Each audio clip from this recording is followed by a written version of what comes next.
Printed cotton के suit पर laces का इस्तेमाल करके एक बहुत ही प्यारा सा डिज़ाइन आज मैं आपके साथ शेयर करूंगी।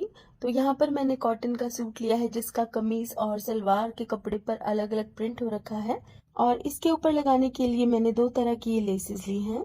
तो सबसे पहले मैं कमीज की लंबाई बढ़ाऊंगी। तो कमीज की लंबाई बढ़ाने के लिए मैंने 6.5 इंच चौड़ा एक टुकड़ा ले लिया है सलवार के कपड़े में से।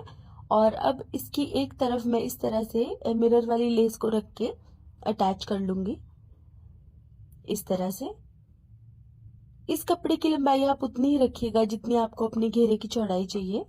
अब इस पट्टी को हमें कमीज के दामन पर उल्टा करके सिलाई लगानी है और जो सिलाई हमने लेस को जोड़ने के लिए लगाई थी बिल्कुल उसके ऊपर ही हमें सिल देना है। तो इस तरह से सिलाई लगाने के बाद हम इसको सीधा करेंगे और इस कपड़े के ऊपर टॉप स्टिच लगाएंगे। ये देखिए, इस तरह से जोड़ के बीचों बीच ये मिरर वाली लेस अटैच हो जाएगी। और अब हम इस पट्टी के दूसरी तरफ से कपड़े को फोल्ड करेंगे और सिलाई लगाएंगे।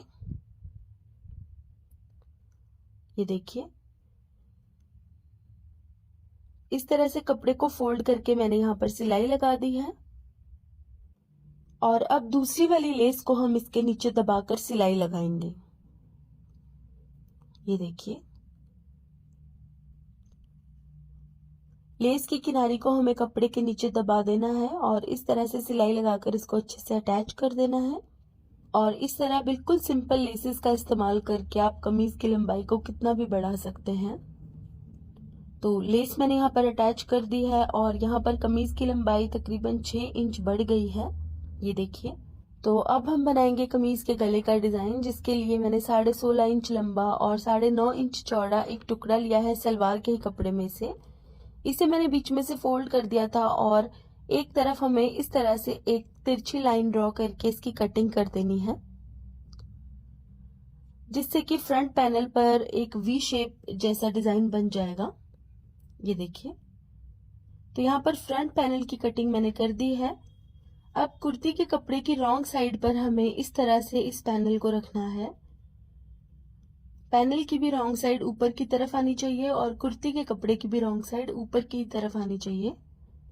अब हमें इसके बिल्कुल बीचों बीच सिलाई लगा देनी है और सिलाई हमें सिर्फ उतनी ही लंबाई तक लगानी है जितना लंबा हमें गला बनाना है।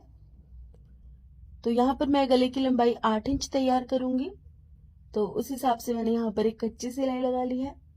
अब इसे भी मैंने बीच में से फोल्ड कर दिया और एक गला यहाँ पर ड्रॉ कर लिया है। तो बिल्कुल बेसिक गोल गला मैं बना रही थी, तो इसलिए मैंने बुकरम वगैरह का यूज नहीं किया इस पे। बिल्कुल इस तरह सिंपल तरीके से ही मैंने इस गले को रेडी कर लिया। तो गोल गले की शेप को इस तरह से काटने के बाद अब हम इसको सीधा करेंगे। ये देखिए, सीधा करने के बाद हम इसकी किनारी किनारी पर सिलाई लगाएंगे। ये देखिए, इस तरह से हम इसके ऊपर सिलाई लगा देंगे।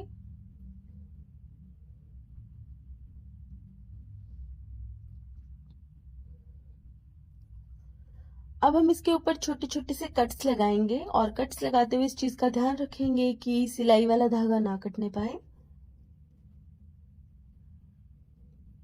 अब हमें इस तरह से इसको सीधा करना है खोल के और यहाँ पर कुर्ती के कपड़े के ऊपर एक टॉप स्टिच लगाना है। ये देखिए, अगर आप बिना बुकरम का गला बना रहे हैं तो इस तरह से टॉप स्टिच लगाना काफी जरूरी हो जाता है। ये देखिए, तो यहाँ पर टॉप स्टिच मैंने लगा दिया है और अब हम इसके चारों तरफ सिलाई लगाकर इस पैनल को अच्छे से अटैच करेंगे।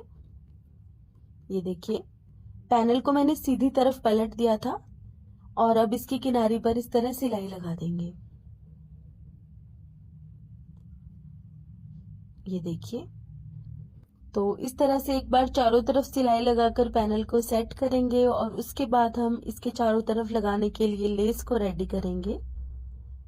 तो यहाँ पर मैंने दो तरह की लेसेस ली हुई हैं, एक मिरर वाली और एक कॉटन वाली। मिरर वाली लेस के ऊपर मैंने कॉटन की लेस को इस तरीके से रखा है कि कॉटन की लेस की राइट साइड और मिरर वाली लेस की राइट साइड एक दूसरे को फेस करे।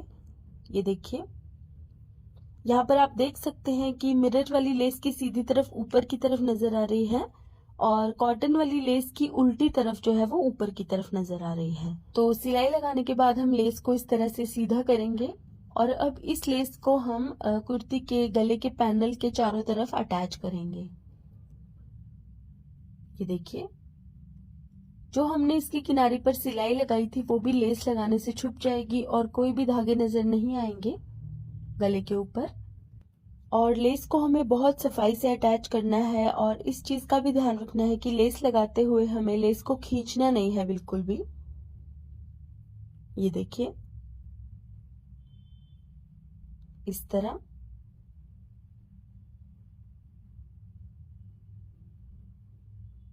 ये देखिए, तो लेस को मैंने गले के चारों तरफ अटैच कर दिया है और अब हम लेस की दूसरी किनारे पर भी सिलाई लगाएंगे। ये देखिए, तो इस तरह से गले के पैनल के चारों तरफ मैंने लेस को अटैच कर दिया है और कुर्ती का ये डिजाइन भी बनकर रेडी हो गया है। बनने के बाद ये कुर्ती कुछ इस तरह की दिख रही है और आप देख सकते हैं लेस भी कितनी सफाई से यहाँ पर अटैच हुई है। ये देखिए, तो कमेंट करके मुझे ज़रूर बताइएगा कि आपको ये वीडियो कैसा लगा और साथ ही मुझे कमेंट करके ये भी ज़रूर बताइएगा कि इसके साथ मुझे प्लाजो स्टिच करना चाहिए या फिर सलवार। तो गाइस, आज के लिए बस इतना ही। अगर आपको मेरा ये वीडियो पसंद आया है तो इसे लाइक कीजिएगा और मेरे पेज नॉटी स्टिचेस को भी फॉलो कीजिएगा ताकि आपको इसी तरह के वीडियोस के रेगुलर अपडेट्स मिल सके। तो guys, thank you so much for watching. Bye bye.